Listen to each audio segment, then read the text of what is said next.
کان ایمانہم بألسنتہم فلم ینفعہم، جیسے منافق تھے تو ان کا ایمان ان کی زبانوں پر تھا تو ان کو اس ایمان نے کچھ فائدہ نہ دیا۔ وَكَانُوا يُصَلُّونَ مَعَ الْمُسْلِمِينَ، وہ مسلمانوں کے ساتھ نماز پڑھتے تھے، فَلَمْ يَنْفَعْهُمْ ذَلِكَ، تو اس نماز نے ان کو کوئی فائدہ نہیں دیا۔ بَلْ هُمْ فِي الدَّرْكِ الْأَسْفَلِ مِنَ النَّارِ، بلکہ وہ آگ کے سب سے نچلے گڑھے میں ہیں۔ يَقُولُونَ بِأَلْسِنَتِهِمْ مَا لَيْسَ فِي قُلُوبِهِمْ، وہ اپنی زبانوں سے وہ کہتے ہیں جو ان کے دلوں میں نہیں، یعنی ایمان دلوں میں نہیں اترا۔ وَلَفْظُ الْإِيمَانِ شَيْءٌ وَصُورَةُ الْإِيمَانِ شَيْءٌ، لفظ ایمان ایک چیز ہے اور صورت ایمان ایک اور چیز ہے۔ وَعِلْمُ الْإِيمَانِ شَيْءٌ، اور ایمان کا علم ایک اور چیز ہے۔ تو لفظ، صورت اور علم تینوں الگ الگ ہیں، لیکن حقیقت الایمان شیء اعظم من هذا كله، لیکن حقیقت الایمان ان سب سے بڑی چیز ہے۔ وَكُلُّ شَيْءٍ يُصْنَعُ فِي مَكَانٍ وَمَكَانُ تَجْرِيبِهِ فِي مَكَانٍ آخر كَالسَّيَّارَةِ والقلم ونحوهما، ہر چیز بنائی جاتی ہے ایک جگہ پر، یعنی ایک پین کی فیکٹری ہے، ایک کار کی فیکٹری ہے۔ وَمَكَانُ تَجْرِيبِهِ، اور اس کی جو تجربہ گاہ ہے وہ کسی اور جگہ پر ہے، یعنی وہ چلائی کہیں اور جاتی ہے۔ کَالسَّيَّارَةِ، جیسے کار بنتی کہاں ہے؟ کار فیکٹری میں، اور چلتی کہاں ہے؟ سڑک پر۔ قلم بنتا کہاں ہے؟ فیکٹری میں، اور چلتا کہاں ہے؟ کاغذ پر۔ وَنَحْوِهِمَا، اور اسی طرح۔ وَكَذَلِكَ عِلْمُ الْإِيمَانِ لَهُ مَكَانٌ، اسی طرح ایمان کے علم کی بھی ایک جگہ ہے۔ وَمَكَانُ مَعْرِفَتِهِ وَتَجْرِيبِهِ لَهُ مَيْدَانٌ آخر، اور اس کی پہچان کی جگہ اور اس کے تجربے کی جگہ ایک اور ہے۔ وَذَلِكَ لَا يَتِمُّ وَلَا يَحْصُلُ إِلَّا بِالْمُجَاهَدَةِ وَالتَّضْحِيَةِ بِكُلِّ شَيْءٍ، اور یہ پورا نہیں ہوتا اور حاصل نہیں ہوتا مگر سخت محنت سے اور قربانی سے، جو ہر چیز کی ہوتی ہے، من اجل الحصول علیہ، اس چیز کو حاصل کرنے کے لیے۔ فَهُوَ أَغْلَى شَيْءٌ فِي الدُّنْيَا وَالْآخِرَةِ، تو وہ دنیا اور آخرت میں سب سے زیادہ قیمتی چیز ہے۔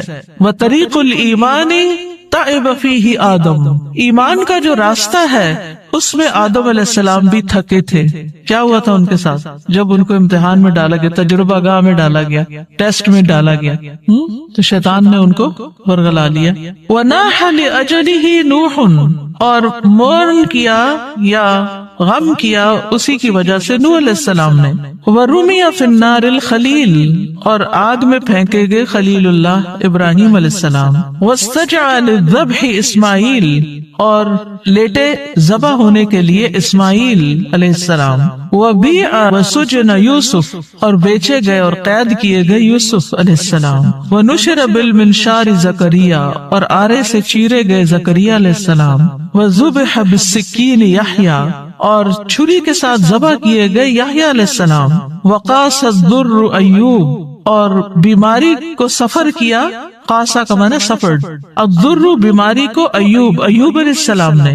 وزاد فی البکاء داود، اور کثرت سے روئے داود علیہ السلام۔ وسار مع الوحش عیسیٰ علیہ السلام، اور وحشی کے ساتھ عیسیٰ علیہ السلام چلے۔ یہ کیا قصہ ہے؟ کہا جاتا ہے کہ عیسیٰ علیہ السلام جب مصر میں تھے اور یوسف النجار ان کے ساتھ تھا تو آگے دیکھا کہ ایک شیر آ رہا ہے تو ڈر گئے۔ عیسیٰ علیہ السلام نے کہا کہ تم مجھے شیر کے قریب کر دو اور خود نہیں قریب آنا، خود دور رہو۔ تو عیسیٰ علیہ السلام شیر کے رستے میں کھڑے ہو گئے۔ جب شیر آیا تو پوچھا ایھا الوحش، اے وحشی جانور، اس راستے میں کیوں آئے، کیوں کھڑے ہو یہاں؟ کہنے لگا کہ وہ ایک بیل ہے، مجھے اسے پکڑنا ہے۔ انہوں نے کہا کہ دیکھو وہ تو مساکین کا بیل ہے، اس کو چھوڑ دو، فلاں جگہ چلے جاؤ، وہاں پر ایک مردہ اونٹ ہے تو اس کو جا کے کھا لو۔ تو اس طرح عیسیٰ علیہ السلام کے کہنے سے وہ شیر جو تھا وہ وہاں چلا گیا، اور اس شیر نے عیسیٰ علیہ السلام کی بات مان لی۔ لیکن شیر سے بات کرنا اور شیر کو روکنا نہیں کرنا کوئی آسان کام نہیں تھا، لیکن عیسیٰ علیہ السلام نے اپنے آپ کو خطرے میں ڈال کر مسکینوں کو ان کا بیل دلوا دیا، یعنی ان کا بیل ہلاک نہیں ہوا ورنہ تو شیر کھا جاتا. یہ اسرائیلیات میں سے ہے یہ واقعہ، اس کی صداقت تو اللہ ہی کو معلوم ہے، لیکن ہمیں حدث عن بنی اسرائیل ولا حرج کے تحت بیان کر دیا گیا ہے. وعالج الفقر والاذى محمد صلی اللہ علیہ وسلم، اور فقر اور اذیتوں سے، بیماریوں سے، تکلیفوں سے محمد صلی اللہ علیہ وسلم نے ڈیل کیا. عالجہ کا مطلب تھا ڈیل کرنا، ہی ڈیلٹ ود. وہؤلاء ہم شموس التوحید والایمان، اور یہ لوگ توحید اور ایمان کے سورج ہیں، شمس کی جمع. ونجوم الہدا، اور ہدایت کے ستارے. وجبال الصبر والیقین، اور صبر اور یقین کے پہاڑ. فالایمان اصل الدین وقاعدتہ، تو ایمان دین کی اصل ہے اور اس کا قاعدہ ہے. التی یبنى علیہ البناء، جس پر عمارت کی بنیاد رکھی جاتی ہے. فہو بمنزلۃ تسویۃ الارض وسقیھا، اور وہ زمین کو ہموار کرنے اور اسے سیراب کرنے کے برابر ہے. اما الامور الباقیۃ فی الدین، اور جہاں تک دین کے باقی امور کا تعلق ہے، فہی بمنزلۃ الاشجار والحبوب، تو ان کا مقام درختوں اور دانوں کی طرح ہے. التی یمکن زرعها وغرسها فی هذه الارض، جن کو اس زمین میں اگایا اور بویا جا سکتا ہے. فہی تنمو بقدر خصوبۃ الارض، تو وہ اگتے ہیں جتنی زمین زرخیز ہوتی ہے. واستعدادها کما انہا تثمر بقدر الجہود المبذولۃ فی تمہید الارض وسقیھا، جس طرح وہ پھل لاتی ہے جتنی اس پہ محنت کی جاتی ہے زمین کو تیار کرنے، ہموار کرنے اور اس کو سیراب کرنے میں. فالایمان هو ارض الدین، کتنا خوبصورت جملہ ہے چھوٹا سا. ایمان دین میں زمین کی طرح ہے. والدعوۃ نبتها وطلعها، اور دعوت دین کیا ہے؟ اس کا پودا اور اس کا خوشہ. والعبادۃ ثمرتها وزینتها، اور عبادت اس کا پھل اور اس کی خوبصورتی. والعلم یرویها ویسقیها، علم اس پودے کو سیراب کرتا ہے اور اسے ہرا بھرا کرتا ہے. والجنۃ ورضا الرب غایتها، اور جنت اور رب کی رضا یہ اصل گول ہے، اصل غایت ہے، اصل مقصد ہے. ولا يمكن ان نحصل على حقيقة الإيمان الا اذا تيقنا ان جميع المخلوقات في السماوات والارض قويها وضعيفها كالحية الميتة. ہم ایمان کی حقیقت کو اس وقت تک نہیں پا سکتے جب تک ہمیں یقین نہ ہو کہ ساری کی ساری مخلوقات، آسمانوں کی اور زمین کی، ان کی مضبوط اور ان کی ضعیف یہ مردہ سانپ کی طرح، لا تنفع ولا تضر، جو نہ فائدہ دے سکتے ہیں نہ نقصان. یہ ہے اصل ایمان، ایسا یقین کہ نہ کوئی فائدہ دے سکتا نہ کوئی نقصان دے سکتا ہے، الا باذن اللہ، مگر اللہ کے اذن سے. مردہ سانپ سے تو آپ نہیں ڈرتے نا، تو لوگوں کا ڈر بھی نہیں ہونا چاہیے. لیکن جب ہم لوگوں سے ڈرتے ہیں، یعنی اس سینس میں ڈرتے کہ اگر میں نے اس کی بات نہ مانی، یہ مجھے کہہ رہا ہے حجاب اتار دو، نہیں مانی تو پھر کیا ہوگا، میرا تو بڑا نقصان ہو جائے گا، یا یہ مجھے جو کہہ رہا ہے میں اسے کر لوں ورنہ مجھے ایسا ایسا نقصان ہو جائے گا. تو بہت سے لوگ اللہ کی نافرمانی کے کام جو ہیں وہ صرف لوگوں کے ڈر سے کرتے رہتے ہیں کہ لوگ کیا کہیں گے. تو یاد رکھیے ساری مخلوقات مردہ سانپ کی طرح، یہ جملہ یاد رہے گا.